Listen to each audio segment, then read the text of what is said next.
Hi there, this is John Wilkinson again from History Made Easier, looking at the question on the causes of the Cold War. Who was to blame, the Soviet Union or America?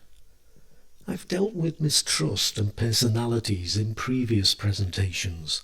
I've also looked at the Yalta and Potsdam conferences, and I'll consider the Berlin blockade in a presentation of its own. Here I'll look at the Soviet Union's takeover of Eastern Europe and America's reaction to it. Now, if you're going to blame the Soviet Union, you are going to focus on its takeover of Eastern Europe. But you might conclude that Stalin was justified in wanting to do so. 2 invasions in World War I and World War II, resulting in a massive loss of life and even greater destruction. Stalin was determined to secure a buffer zone and too a sphere of influence for the Soviet Union. But there is still a way in which control was enforced, and the kind of control. 12 million Soviet troops occupying Eastern Europe at the end of the war was a key factor. But so too was the way in which the Soviet Union manipulated events, despite the commitment made to free multi-party elections at Yalta. The Soviet Union gave its support to the local communist parties and important local communists who had often spent the war in Moscow, where they had been trained for just this moment. Local communists joined coalition provisional governments before elections were held, and the communists made sure that they got key positions, such as running the armed forces or the police. Attacks on the opposition followed, on both individuals and parties. People were discredited, arrested on trumped-up charges, or else murdered. There was strict censorship, a prominent role for the secret police, mass arrests, and the eventual banning of opposition parties.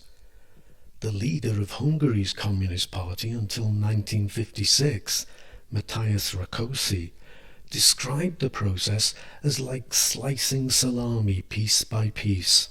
Opposition was gotten rid of bit by bit. An individual was arrested and imprisoned, or else murdered. Parties were closed down. Then, when elections were held, the communists took legitimate power.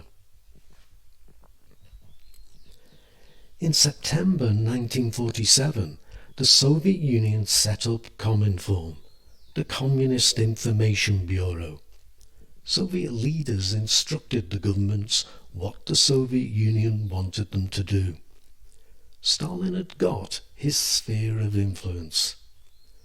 The Soviet Union also set about controlling the economies of Eastern Europe and directing them to Soviet needs, in the first instance to reconstruction, but in the long term to create a single economic bloc.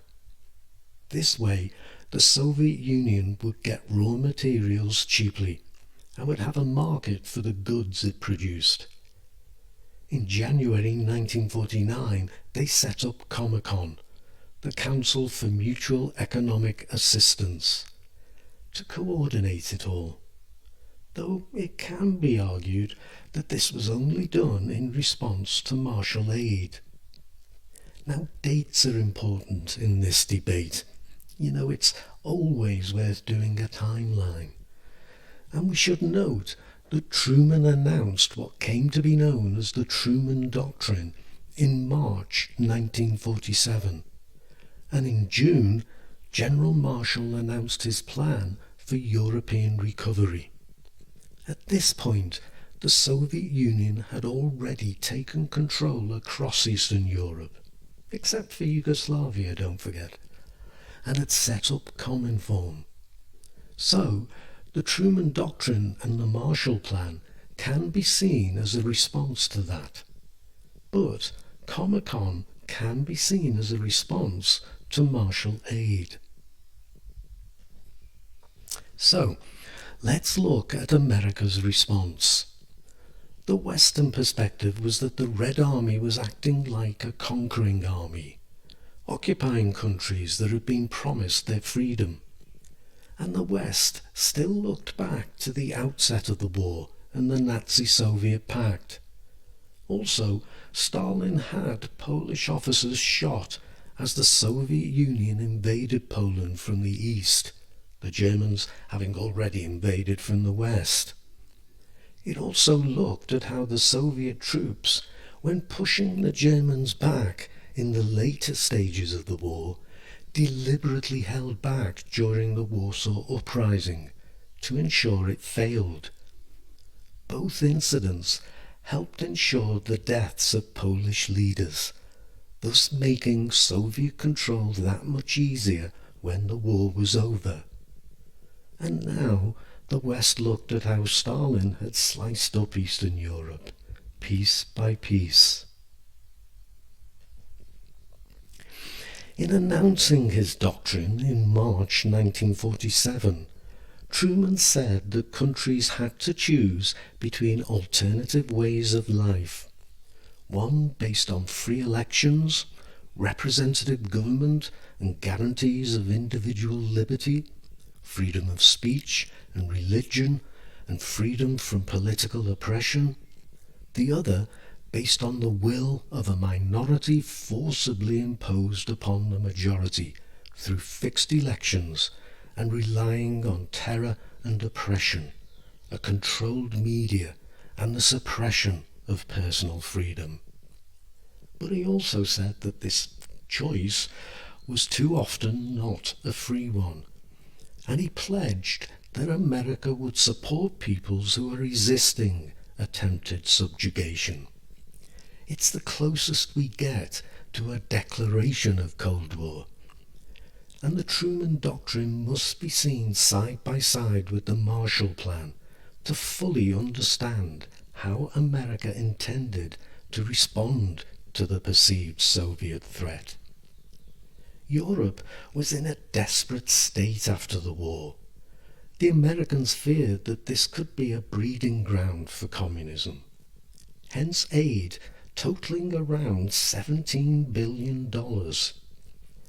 The aid would be spent to re-equip factories, help farming get back on its feet and revive trade. In return, European countries would buy American goods and allow American companies to invest in their countries. Stalin was, of course, deeply suspicious of the Marshall Plan. The Soviet Union saw it as a means to contain communism and to try and encourage East European countries to shake off Soviet control. If Truman had adopted atomic diplomacy at Potsdam, he was now using dollar diplomacy, and the Soviet Union made it clear that America was looking to make all of Europe dependent on America in order to serve American interests. Here was another example of American imperialism, and they accused America of dividing Europe into two camps, the Western one hostile to the Soviet Union. So, you need to add this to what happened at Yalta and Potsdam, and what went on before.